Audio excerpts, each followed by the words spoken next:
Salve, salve, galera! Começando mais um episódio do podcast Surf 360, mais uma semana aqui nos estúdios da Live Sports. Você já sabe, todas as sextas-feiras, às 7h30 da noite, um novo episódio do nosso podcast. Para você recuperar todos aqueles episódios antigos, basta acessar também o nosso YouTube, nosso canal no Spotify. Você confere todos os nossos bate-papos anteriores. Claro, nos siga também no nosso Instagram, @surf360_, na cobertura diária do circuito mundial, Challenger, competições nacionais, Dream Tour e tudo mais. Você já sabe o caminho exato para não perder absolutamente nada. E vamos para mais um bate-papo então, porque aqui, claro, a gente caminha por todas as praias, né, Thiago Blum? São todos os tipos de ondas aqui no podcast Surf 360. E tem um convidado para lá de especial para contar muita história boa aqui com a gente. Tudo bem, Blum? Fala mal, pessoal ligado no nosso podcast. A gente circula muito na zona, apesar de estar em São Paulo, o estúdio, mas a gente consegue circular em ondas do Brasil mas e tem do uma mundo. areia artificial aqui no chão. Tô descalço, tudo. Mais ou menos. Então, esse nosso convidado de hoje é mais um daqueles caras que, se o surf brasileiro está onde está hoje, também é por conta dele. Foi um dos caras que pavimentou a estrada para que essa galera mais nova pudesse chegar e ganhar o circuito mundial. Falamos de Teco Padarates, Jorge de Oliveira já esteve por aqui, Fabinho Gouveia, e hoje a gente tem o prazer de receber, direto de Niterói, rei de Niterói, príncipe, prefeito de Niterói, Ricardo Tatuí está com a gente para bater esse papo. Tatuí, muito legal te receber, prazerzão, e vamos trocar uma ideia do que a gente mais gosta aqui. Fala, Thiago, fala, Maurício, é um prazer aí estar com vocês. O podcast de vocês tenho assistido há bastante tempo, aí passando bastante informação de surf, e a gente realmente fica feliz por isso, né? O surf está crescendo dessa forma, várias pessoas trabalhando com surf, essa nova geração atuando muito bem. Então, vamos lá, vamos contar um pouco aí da minha história, né? E de tudo que aconteceu aí na época do final dos anos 80, né? E nos anos 90. Então, um período muito legal, porque você fez parte de uma geração que viveu muito intensamente o que uma galera acho que vai viver a partir de agora com a nova gestão da CB Surf, né? Circuito brasileiro forte, né? O crescimento da Abrasp, a Associação Brasileira de Surf na época. Conta um pouquinho, Tatuí, como é que era ser competidor naquela época? São muitos anos para trás, mas muita coisa mudou, né? E como eu disse no começo, vocês foram caras responsáveis para fazer com que o surf brasileiro crescesse muito. Como é que era competir naquela época? Como é que era ser surfista no final da década de 80, no começo da década de 90? Então, Thiago, o circuito brasileiro ele começou a se organizar, né, em 87, né? E realmente se formou o primeiro circuito brasileiro. E entre a gente, entre os competidores, tinha uma briga muito grande para você ser top 16 e back 14. A competição realmente no Brasil era de alto nível, a ponto de a gente estabelecer, né, estabelecer um piso salarial tanto para quem fosse top 16 e para quem fosse back 14. E os principais atletas, né, cara, que dessa época foram as pessoas que realmente pavimentaram aí a estrada desse surf moderno que está acontecendo agora, porque a gente teve nessa época diversos surfistas muito bons que, em paralelo, corriam um circuito mundial, né? Ali o ataque do Brasil, né, começou em 88 para 89, né? Apesar de já ter tido uma galera que competia antes, como o Renato Febo, Rodolfo Lima, o Tail, alguns surfistas do Sul também, do Nordeste, já tinha uma galera que já tinha feito aí, já tinham disputado o circuito mundial, e aí entrou essa nova geração aí do final dos anos 80 para o começo dos anos 90, que foi a geração aí, mais especificamente com o Teco, com o Fabinho, né? Principalmente pela vitória do Fabinho lá em Porto Rico, que eu estava presente, eu competi lá também. A partir daquele momento ali, o surf mundial começou a abrir os olhos para os brasileiros, né? Que a gente começou a conseguir alguns resultados e realmente começou a um ataque em massa, né? E eu acho que a galera aí vai se lembrar, naquela época da Europa, iam 30, 40 competidores do Brasil para disputar as etapas da Europa, não só da Europa, dos outros lugares também. Então, a partir desse momento, é que se conseguiu a consolidação do que hoje a gente está vendo aí com o domínio quase que total do Brasil. Não é, Thiago? Exatamente, exatamente. Foram anos muito importantes. Agora, Tatuí, uma coisa me chamou a atenção nesse período. Você falou de 30 surfistas que competiam no circuito mundial e mesmo o circuito brasileiro. Você é um cara que representou seu estado, né, foi um dos principais ícones do seu estado, mas tinha outros grandes nomes, né? O Rio de Janeiro era muito presente no circuito brasileiro. Pedro Miller, Vitinho depois também no circuito mundial, Raoni, tantos outros aí. E hoje em dia o Rio perdeu um pouquinho desse protagonismo. Depois do Raoni, ficou um hiato muito grande para ter um outro surfista do Rio, que veio o Chumbinho no circuito mundial. A que você atribui isso? Realmente uma ideia correta que eu estou dizendo? O Rio realmente se afastou um pouquinho de competitividade em relação a surfista do Nordeste, catarinenses, o pessoal de São Paulo. Tem a galera do Big Wave também, né, que tem uma expressão muito grande, o Scooby, o Chumbo e tal. Mas você acha que está faltando alguma coisa no seu estado para colocar mais surfistas no protagonismo? Eu acredito que sim. Eu acho que, vamos dizer assim, porque na minha geração tiveram diversos, até 2000 e alguma coisa, tiveram diversos atletas cariocas disputando o circuito mundial, né? E representando em todos os eventos, tanto os nacionais quanto internacionais. Eu acho que teve um pouco de quebra aí de barreira. Muitos atletas aqui do Rio se dedicaram ou a free surf ou a ondas grandes. No caso aqui em Itacoatiara, é um caso muito específico. Aqui em Itacoatiara é uma onda muito pesada e você vê, eu fui o primeiro realmente competidor daqui de Itacoatiara, né? Depois veio o Guilherme, depois veio o Bruninho e até agora não apareceu nenhum surfista para realmente representar no WQS e tentar uma vaga no CT. Eu acho que está começando vamos dizer assim, essa criação aí de um novo atleta competidor, está começando agora, que vai dar resultado daqui a alguns anos.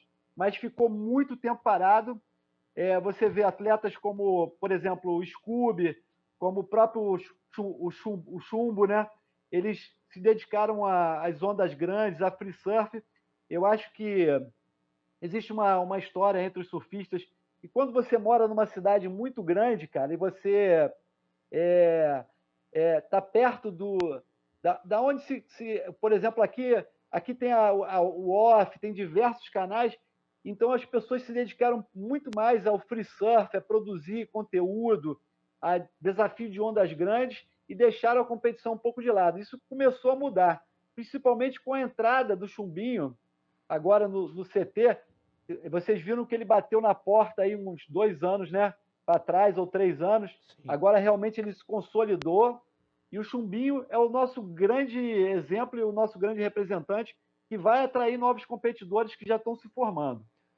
Tatuí, aqui é o Maurício, grande abraço, uma honra recebê-lo no podcast Surf 360 para bater esse papo com a gente. Você dizia, né, anteriormente, sobre essa sua geração, né, ali final dos anos 80, início dos anos 90, toda a competitividade que existia, né, grandes, gigantescos nomes do surf brasileiro que dividiam esse cenário com você também, Teco, Fabinho. Dá para a gente dizer que foi essa sua geração que popularizou o surf aqui no Brasil, e não só o surf como um estilo de vida, né, o lifestyle, mas também o surf de competição, de entender que o Brasil tinha mão de obra o suficiente para se colocar entre as potências do surf mundial? Fala, Maurício. Eu acredito que foi vamos dizer assim, tiveram gerações anteriores, né, cara? Anteriores, que eu digo bem anteriores, que lá dos anos 70, com o Bocão, o Rico, esses caras também, o Valdir Vargas e alguns outros, que foram em alguns eventos, até porque nessa época existiam no máximo 5 competições internacionais. Aí depois veio a geração que eu te falei, do Renato Febo, do Rodolfo, do Tail. Essa geração já começou a disputar mais etapas, mas eu acho que no final dos anos 80, dos anos 90, é que realmente começou a ter um boom bem grande de competições, e eu acho que devido ao Fabinho ter ganho em 88, ao Teco ter ido fazer um intercâmbio nos Estados Unidos e mostrou o surf do Brasil lá fora, isso ajudou muito a popularizar, em conjunto também com o circuito nacional, que vocês se lembram, eram no mínimo 12 etapas, uma por mês, com a premiação muito boa, né? Aí depois, inclusive depois engatou o Super Surf, que a premiação também era muito boa. Ao passo que a galera dos anos 90, a gente conseguia sobreviver só surfando no circuito nacional. A premiação era muito boa, a gente tinha um piso salarial de acordo com onde você se encontrava, e os campeonatos tinham muitos patrocinadores, né, cara? Patrocinadores de empresas grandes do surf, que hoje em dia a gente não está vendo muito aí nos eventos, a gente está contando mais com apoios governamentais. Então, eu acredito que essa geração deu um boom muito grande no surf que se encontra hoje. Maurício. E aqui no Brasil, né, Tatuí, infelizmente, não falando só do surf, né, mas o esporte de uma maneira geral, o brasileiro ele tem memória curta. E isso é triste, né, porque também em muitos esportes, muitas modalidades, a gente não valoriza de fato os heróis de determinadas modalidades, enfim, falando de Olimpíada, falando de competições mundiais. Essa sua geração ela foi importantíssima, né, quando a gente fala desse crescimento e de todo esse sucesso que tem hoje os brasileiros no circuito mundial. Vocês sentem que são valorizados o suficiente? E pelo mundo do surf eu acredito que sim, né? Para quem acompanha mesmo, para quem tá ligado, gosta, não perde uma etapa, já acompanhava há muito tempo, a visão que eu tenho é que sim. Mas vocês sentem que são valorizados por todo aquele caminho? Porque se hoje há uma coisa mais pavimentada, né? Quando a gente fala de quem disputa hoje o circuito mundial, é porque vocês lá atrás tiveram que ralar bastante também. Tem essa valorização? Vocês sentem tudo isso? Ou não? Poderia ser muito maior pelo que vocês construíram e fizeram também? Maurício, eu acho que é muito relativo. Eu acho que no mundo do surf, nas pessoas que entendem, eu acho que é muito valorizado, entendeu? Não só pela minha parte, eu às vezes converso muito com o Renan Rocha, converso com alguns atletas, e eu vejo que é o seguinte: o que acontece é que nas empresas, por exemplo, a WSL do Brasil, por exemplo, a galera que está lá dentro, que toma a frente, eles não conhecem muito bem o surf, não conhecem a história do surf, entendeu?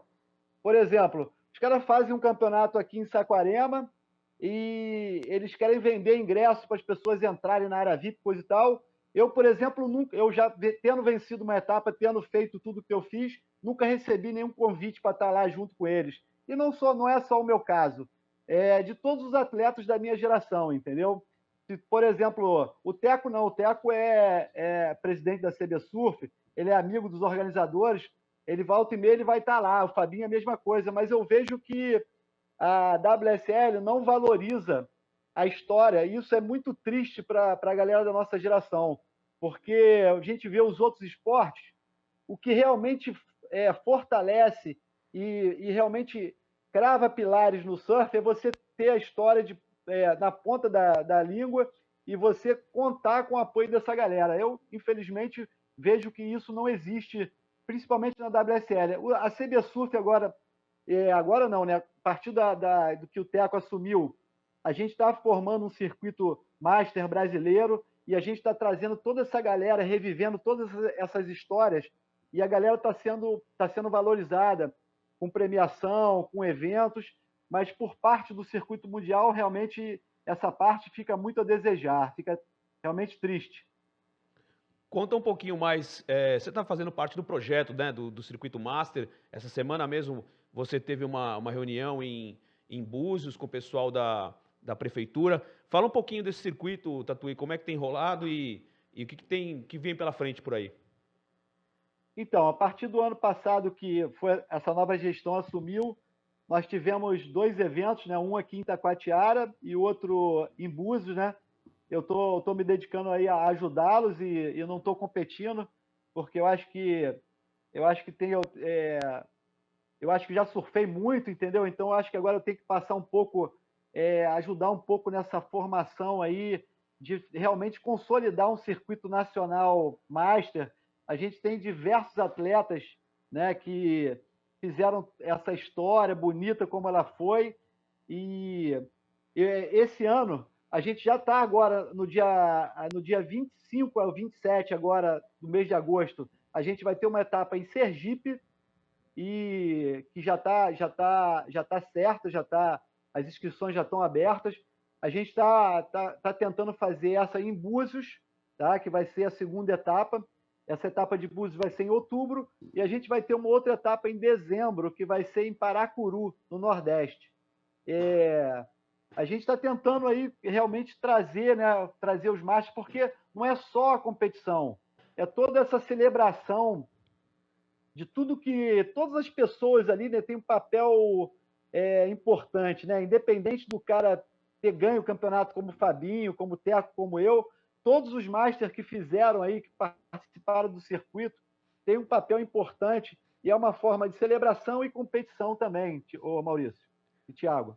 Ô, Tatuí, mas ficar só na organização não dá uma ponta de vontade de cair na água e competir, não? Eu ia completar isso também. O Teco, quando passou por aqui, falou que não passa pela cabeça competir, porque ele competiu demais, foi muito intenso. E eu falei, pô, você não sente saudade? Ele, de jeito nenhum. Você sente saudade, Tatuí? Cara, eu sinto saudade de competir, sim, mas eu acho que eu me coloquei nesse papel agora de ajudá-los, e eu acho que no próximo ano, quando a engrenagem estiver funcionando, né, tiver rodando legal, porque eu acho que todo mundo sabe, quando você se dedica, o Teco ele deve ser muito pior do que isso, mas se você se dedica a ajudar na organização, e a organização tem muitas coisas envolvidas, né, cara? Por exemplo, ontem eu fui em Búzios, eu fiquei o dia inteiro lá conversando com a galera da Secretaria de Esporte, com os políticos, então te toma muito tempo. E todo mundo sabe que para você estar bem no surf, você tem que estar surfando todo dia, né? E apesar de eu morar aqui a 1 quilômetro da praia, tem dias que eu não consigo pegar. Então, no dia que estiver mais tranquilo, eu estiver treinado, eu também não quero entrar no evento para ser apenas um coadjuvante, né? Eu quero chegar nas finais. Então, por isso. Não, Por isso, até porque eu vou entrar agora na categoria Legend, né, de 55 anos. Então, eu pretendo ano que vem disputar assim, e além de disputar, me divertir pegando onda.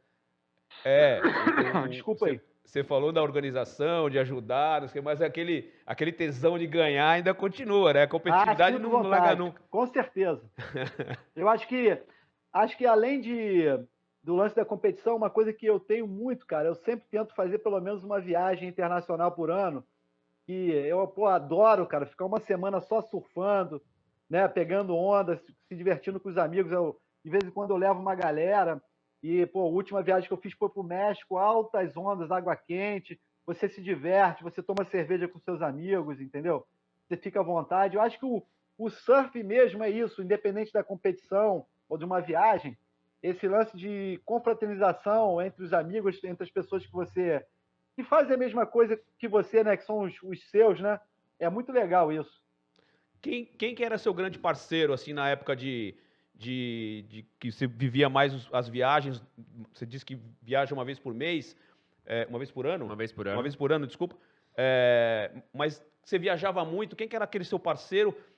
E uma outra pergunta, a relação com os gringos, como é que era na sua época? Porque hoje é muito mais, o contato é muito maior, a galera se mistura muito mais. São os mesmos patrocinadores, tem tudo isso. Né? Parece ser um pouco mais amistoso. Tinha muita rivalidade. Os caras engoliram os brasileiros, né, cara? Na nossa época, eles não engoliam a gente. Tanto é que eu venci uma etapa do CT e, saiu uma nota desse tamaninho aqui na Surfer, entendeu? Uhum. Você vê que hoje é completamente diferente. Eles não estavam nem aí. Eles tiveram que engolir goela abaixo mesmo. Essa é a real, entendeu? O famoso lá, quando é a época dos australianos, lá, o Busted Down the Door dos australianos, os brasileiros fizeram a mesma coisa de uma maneira bem mais forte. Então, eles tiveram que engolir seco e realmente falar, porque não tem como não falar mais, né? Mas na minha época, os caras não davam não davam ideia, não davam oportunidade nenhuma para gente, nenhuma. Era muito raro ter um atleta, até mesmo o Teco, o Fabinho, os caras não davam muita moral nem muita atenção como acontece hoje. E a primeira pergunta sua foi qual mesmo, Thiago? Quem que era seu parceiro? Mas eu queria que você continuasse só... Ah, claro. Que falasse mais um pouquinho sobre isso. Faltava respeito? Os caras não tinham respeito pelos brasileiros? Eu acho que era uma questão deles não acreditarem que o Brasil poderia ter atletas como hoje está acontecendo, eles não acreditavam. Talvez até a gente não acreditasse muito, entendeu? Nessa evolução toda que teve. Eles não acreditavam, a mídia também não acreditava. A gente estava ali no circuito compondo uma competição internacional que tinha que ter pessoas de todo mundo, entendeu? Pessoas do Peru, que tinha como Magu e Mark Bloch, os brasileiros, aí tinha os europeus, mas, na verdade, o que eles pensavam e o que eles achavam é que o circuito mundial seria sempre uma briga entre os Estados Unidos e a Austrália. Eu acredito que eles pensavam dessa maneira. E se enganaram, né? Tá aí o resultado, né? Anos depois. E seu parceiro, Tatuí, de viagens? Ah, tá. Cara, quando a gente disputava, né, o circuito mundial, cara, sempre estava. Acho que todo mundo viajava junto, cara. Viajavam sempre assim. Viajava eu, o Vitor Ribas, o Renan, o Pio, o Teco e o Fabinho também, o Peterson Rosa viajava junto, o Tadeu Pereira viajou muito com a gente. Posso estar esquecendo mais alguém aqui. Eu já falei o Renan, né, Tadeu. Quem mais disputou o circuito mundial aí nessa época com a gente? Depois um pouquinho mais tarde, né? Erdi também. Erdi começou indo comigo em 95. Erdi entrou em 95. Ele começou a ir em algumas etapas comigo. Para os mais jovens, primeiro que a gente... Só para explicar para os mais jovens que o Erdi que eu estou falando não é o Matheus Erdi, é o Guilherme Erdi, que é tio do Matheus, que hoje compete no circuito mundial. Exatamente. Porque, como antigamente, até o Pedro Miller também, Pedro Miller tinha o patrocínio da Quicksilver, às vezes o representante lá da Austrália ajudava para ficar em algum lugar, descolava em algum lugar, mas a maioria das vezes a galera ia junta, né? Alugava 2 carros e a gente ia juntos até para poder rachar aluguel de casa, entendeu? Ficar para conhecer o pico quando era a primeira vez, entendeu? A galera realmente se ajudava muito e também ficava muito junto por questão financeira, por questão de conhecer pouco, entendeu? Não tinha esse mix que tem hoje em dia de os europeus ficarem com os brasileiros, australianos, californianos. Era bem raro isso, entendeu? Existia, mas era bem raro. E nessa época, imagino que era difícil de viajar, né? Era bem diferente também do que é hoje. Era muito perrengue chique, assim, da galera... Passava muito perrengue, cara? Engraçado que eu acho que era... Pô, já dormi muito no aeroporto, mas muita coisa. A galera da minha geração dormia muito no aeroporto. Não tinha essa parada de... só vai pegar o voo no outro dia, vai para o hotel, coisa e tal. A gente dormia em aeroporto bastante e também, às vezes, como em lugares específicos, como em Los Angeles, tinham muitos brasileiros, a gente ficava na casa de alguém, mas em lugares mais afastados, como Austrália, África do Sul, a gente tinha poucas pessoas conhecidas e tinha que se virar sozinho, era complicado, mas isso de uma certa forma fortalecia aí o surf da galera, né? A galera tinha muita disposição, Tinguinha Lima também viajava muito com a gente. Jojó, né? Jojó também. Tinha uma galera bem bacana, cara. Me lembro que a galera, quando viajava para a Europa, né, que era uma perna mais longa, né, que você ficava aí em torno de uns 40 dias, a galera fazia comida, a galera ficava junto. Era uma amizade bacana, né, dessa galera da minha geração aí. Que seleção, hein? Que escalação que passou o Tatuí agora há pouco também, pesadíssima. E Tatuí, sem muita comparação, né? Porque são gerações, são épocas, cenários completamente diferentes. Mas hoje a facilidade ela é muito maior, né? Por tudo, evolução, tecnologia, mercado, patrocinadores. Até pela premiação, né, Maurício? Antigamente, na época que eu corria, você perdia de prima era $350, agora são $10.000. Então, com $10.000, você viaja para qualquer lugar do mundo, né? Muito mais fácil de poder viabilizar as competições e participações, né? É. Você, Tatuí, gostaria de ter sido esse atleta para o surf brasileiro na época de hoje ou não? Eu perguntei isso. Pro Teco, né? Foi pro Teco que eu Foi, perguntei? foi. Eu esqueci agora para quem que eu fiz essa pergunta também da nossa geração anterior.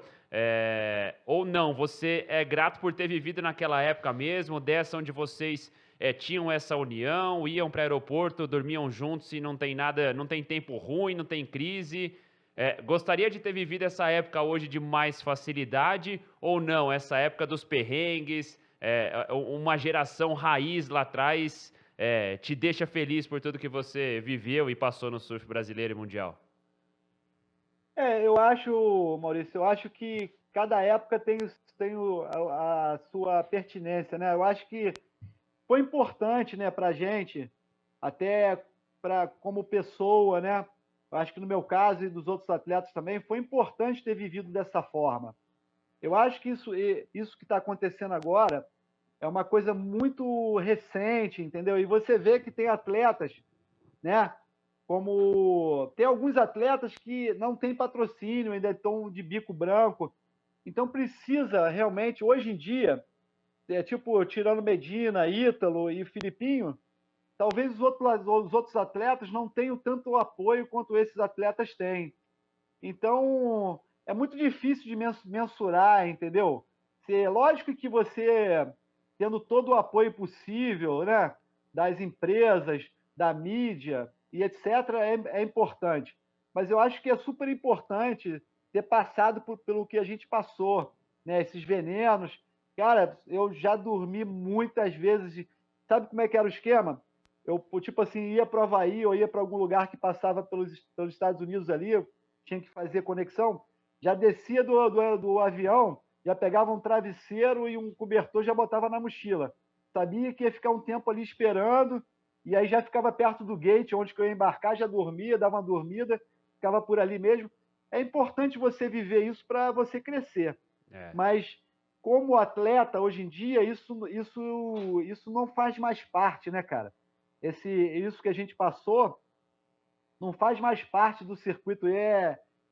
Não existe possibilidade disso acontecer mais, porque você fica cansado, isso atrapalha muito, entendeu? Lógico que a época de hoje é bem melhor. Eu acredito que a época de hoje é bem melhor. Eu quero complementar isso falando que teve uma lista aí da STEB, eu acho que a galera faz um erro muito grande, cara. Eu não sei se para a galera ser repórter ou ser alguma coisa desse tipo, mas tanto da minha parte quanto dos outros surfistas, eu acho que eles vão falar a mesma coisa. A gente não pode, como teve essa lista aí da STEB de surfistas, a gente não pode comparar, por exemplo, o Tom Curren e o Tom Caron, hoje em dia, com Medina e com Ítalo, com Filipinho. São épocas diferentes, cara. São surfs completamente diferentes. São pranchas diferentes.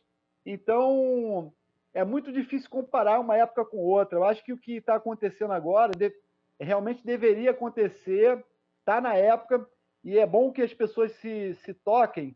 Isso também não é para o resto da vida. Isso pode mudar. A gente está vendo aí o Challenger com um brasileiro só entre os 10. Então, a gente tem que ficar de olho e não achar que o brasileiro agora é o dono do circuito mundial. O brasileiro é o Duque Carranamuque do surf. Realmente não é. O que está acontecendo agora foi um trabalho todo feito lá atrás, com essa geração, né, que começou lá em 2010, 2011, quando apareceu Medina, o Filipinho, o Pupo. Então a gente tem que ficar de olho porque isso pode mudar. Certo, Thiago? Opa, certíssimo. E Tatuí, nesse cenário, né, de mudanças, porque hoje a gente vive, obviamente, uma fase excelente do Brasil, mas isso a gente não tem garantia que será assim daqui 5, 6, 7 anos. Mas você, com toda a sua bagagem, com a sua experiência, enxerga que esse caminho ele está bem pavimentado? Porque a gente tem hoje ainda 3 campeões mundiais em ação, o Adriano de Souza não mais pela WSL, né, mas tem corrido algumas etapas aqui também do calendário brasileiro. Além disso, tem um Chumbinho chegando firme, tem um Samuca também que pode voltar, e aqui a nossa torcida para que o Samuca esteja no CT na próxima temporada. O Iago também agora se consolidando cada vez mais entre os melhores, nessa preocupação que nós, como brasileiros, devemos ter para, obviamente, curtir esse bom momento, mas pensar no futuro. Você acha que esse caminho está bem pavimentado, o trabalho está sendo bem feito? Não, acredito que o trabalho está sendo bem feito, né? Tem alguns treinadores e alguns até patrocinadores, alguns atletas aí que estão se revelando, né? Estão aparecendo. O que eu disse antes é porque o Brasil e os brasileiros, a gente tem que ficar atento e continuar com essas ações que estão sendo feitas no trabalho de base. Né? Primeiro, fortalecer os circuitos nacionais de base, fortalecer a CB Surf e tentar fortalecer a WSL Latinoamérica, né? Com os atletas aqui. Por exemplo, o Brasil hoje representa uma parcela muito grande dentro da WSL e a gente não recebe tanta atenção deles, né? A gente deveria receber mais atenções, como foi feito essa divisão, né? Para correr o Challenge, 10 atletas daqui, 10 atletas da Europa, 10 atletas dos Estados Unidos. Então, o Brasil precisa ficar atento a isso, precisa ter bastante respaldo para que não vai que de repente, se acontece em um ano desse, não entra nenhum novo atleta do Challenge para o WT. A gente tem aí, lógico que a gente tem o Medina e o Ítalo e o Filipinho no ápice, mas daqui a uns anos eles vão se aposentar também. O circuito mundial é muito cansativo, os caras estão em um patamar muito grande que vão dar a oportunidade deles se aposentarem até antes deles quiserem, né, financeiramente. E a gente tem que ficar sempre preocupado com essa renovação. Mas eu acredito que esteja bem encaminhado e a gente tem atletas aí para fazer essa troca de geração de uma maneira bem tranquila. Tatuí, você falou agora há pouco, né? Você citou alguns nomes dos gringos, né? O Tom Curren e Tom Carroll, os caras que foram campeões mundiais e tudo mais. E acho que dá para fazer um outro balanço dos dias de hoje da sua geração, que hoje você acaba conhecendo adversários do mundo inteiro com muita facilidade, rede social, videomakers e tudo mais. Na sua época isso não tinha. Esses caras assustavam quando vocês tinham que enfrentar eles, caras como o Tom Carroll, Tom Curren, Damian Hardman, Barton Lynch, Martin Potter. Era um susto ver esses caras competindo ao vivo ali? Como é que era? Com certeza. Pô, principalmente que essa galera da minha geração, né, dos brasileiros, esses caras sempre foram nossos ícones, né, cara? Ídolos, né? Foram nossos heróis dentro do surf, entendeu? Pô, você cair com... A gente chegou ali no meio da entre-safra pro final, da geração do Tom Curren, do Tom Carroll, né? Cheguei a ver o Mark Richard competindo aqui em 86, quando teve o primeiro Hang Loose. Então, realmente o Martin Potter, a gente entrava na competição com esses caras já achando que os caras eram melhor mesmo, porque os caras eram nossos ídolos, entendeu? Mas, quer dizer, às vezes a gente conseguia superar, como, por exemplo, nesse evento que eu venci em 94, a minha primeira bateria, né, eu era o que tinha menos ponto, eu corri contra o Kelly, e eu ganhei dele na bateria, entendeu? Mesmo ele sendo, na época ele era 3 vezes campeão mundial. Competi uma vez com o Tom Curren também, venci uma bateria. Competi uma bateria contra o Ock lá em Margaret River, na época que só surfava para a esquerda. Então, a gente até ganhava, mas você tinha um pouco daquela barreira psicológica. Pô, esse cara é nosso ídolo, é um cara, pô, você falava nesses caras, os caras estavam lá em cima, né? Mas depois que você começa a competir e participar do circuito, essas coisas se tornam mais naturais. Desculpa. E hoje em dia, isso aí praticamente não existe, até porque esses atletas são os nossos, né? Desculpa. são os nossos que estão ditando o ritmo agora e os nossos que Exatamente. são ídolos. Mas quem era seu ídolo máximo, Tatuí?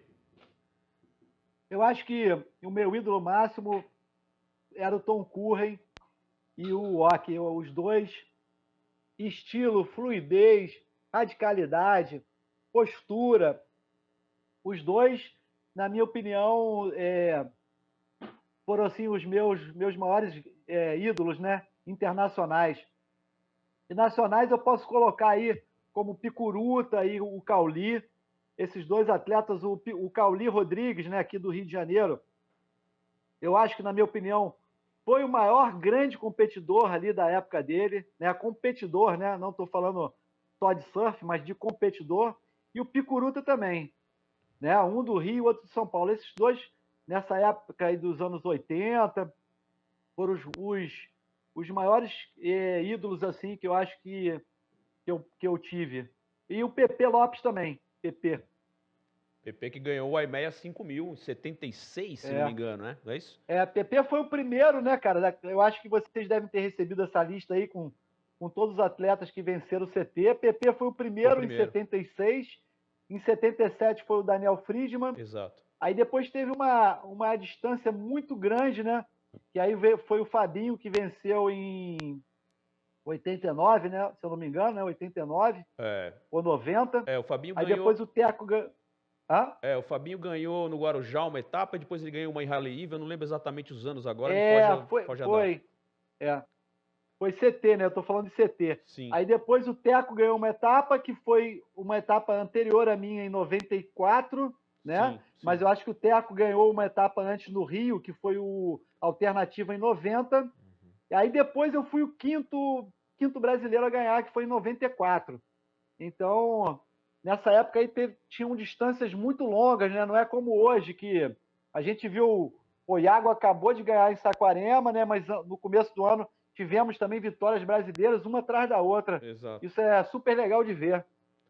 Vamos voltar um pouquinho para a sua terra, para a sua casinha aí, Tatu. Eu queria que você falasse bastante de Itacoatiara. Nessas últimas semanas aqui, a gente teve janelas grandes, né, swell enormes, sinistros. A gente vai mostrar, para quem está acompanhando a gente no YouTube, a gente vai mostrar as imagens também.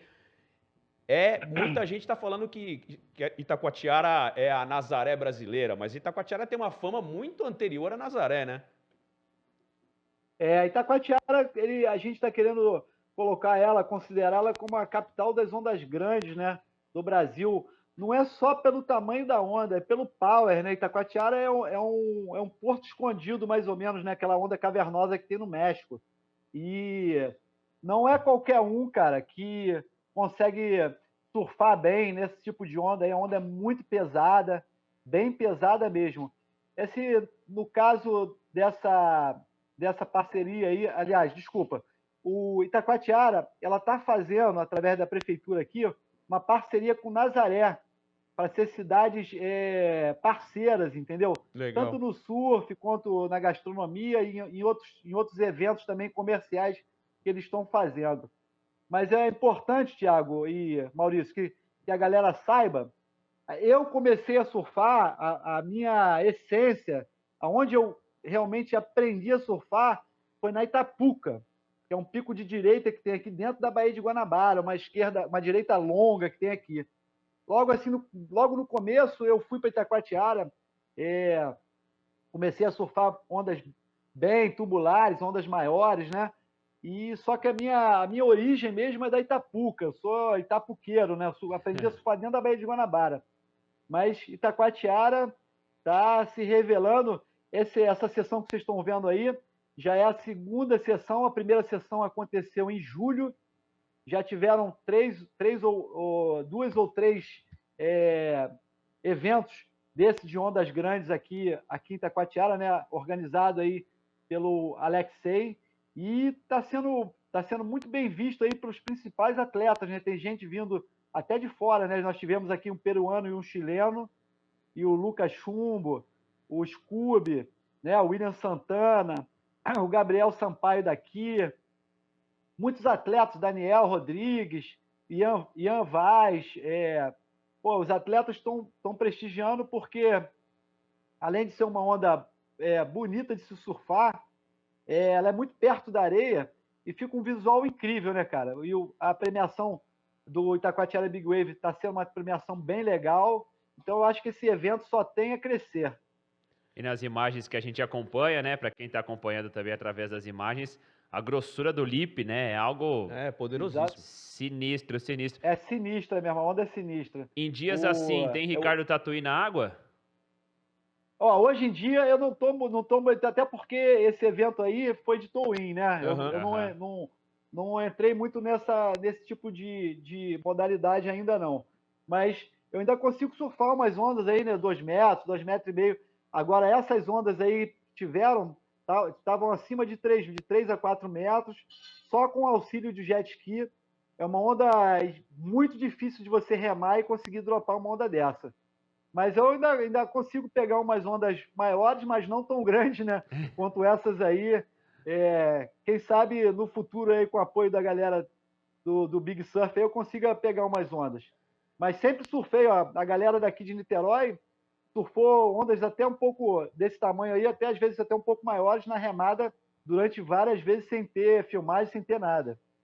Posso até falar em alguns atletas como o Japão, o Gutenberg Goulart, o Tito Baldac, alguns surfistas, o Juruna, que não está mais aqui entre a gente. Tem diversos atletas que surfaram ondas grandes e não tinha toda essa mídia envolvida como hoje. E no Rio de Janeiro? No Rio de Janeiro como estado e também na capital? Quais são as suas, tirando Niterói, tirando a sua base principal? Saquarema é o seu pico preferido e na capital? Onde você gosta mais de surfar? Saquarema, quando eu era competidor, cara, eu sempre morei aqui na região de Itaipu, né, perto de Itacoatiara. Eu sempre acordava, eu acho que isso que me fez ser um bom competidor, é saber surfar onda cheia, né? E aqui em Itacoatiara você não tem muita oportunidade de surfar onda cheia. Eu sempre acordei e sempre ia para o Rio, especificamente para Prainha, Barra, Prainha. Sempre fui um atleta que buscou sempre o surf na Prainha, na Barra. Também fui muito a Saquarema. Hoje em dia até vou mais em Saquarema do que eu ia anteriormente. Saquarema como vocês viram nessa imagem aí que eu cedi para vocês, Saquarema talvez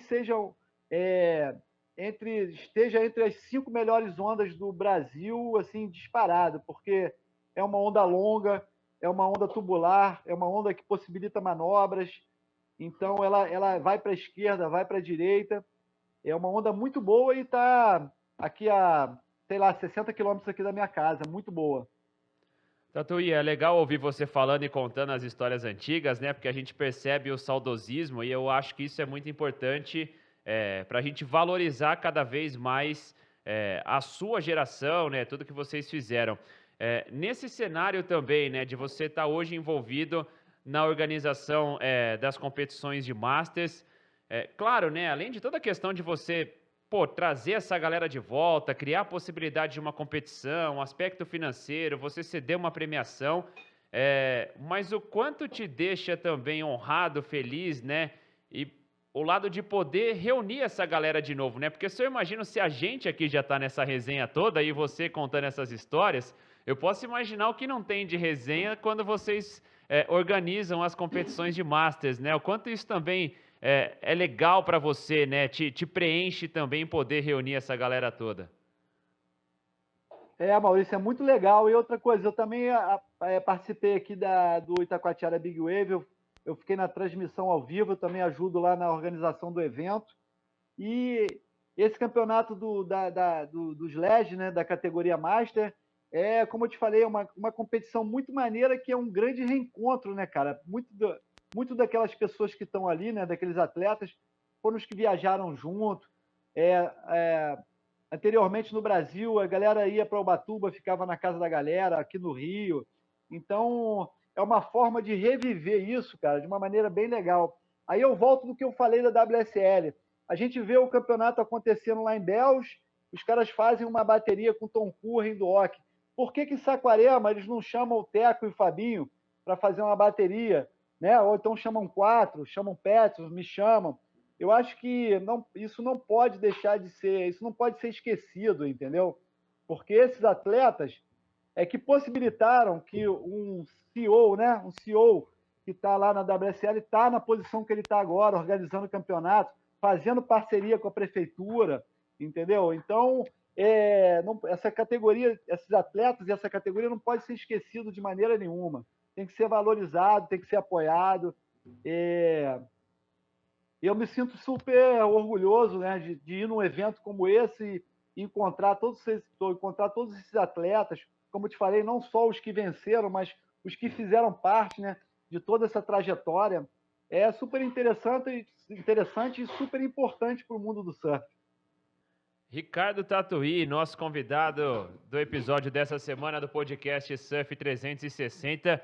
Que bate-papo legal, quantas histórias boas, muita coisa bacana, né, que a gente ouve ali daquela época da década de 80, 90, fundamentais para o cenário do surf brasileiro de hoje. Thiago Blum estava quase chorando aqui com as suas histórias, viu, Tatuí? Ele vai lembrando, sente saudades e tudo mais. Ele me trola todo o programa, viu, Tatuí?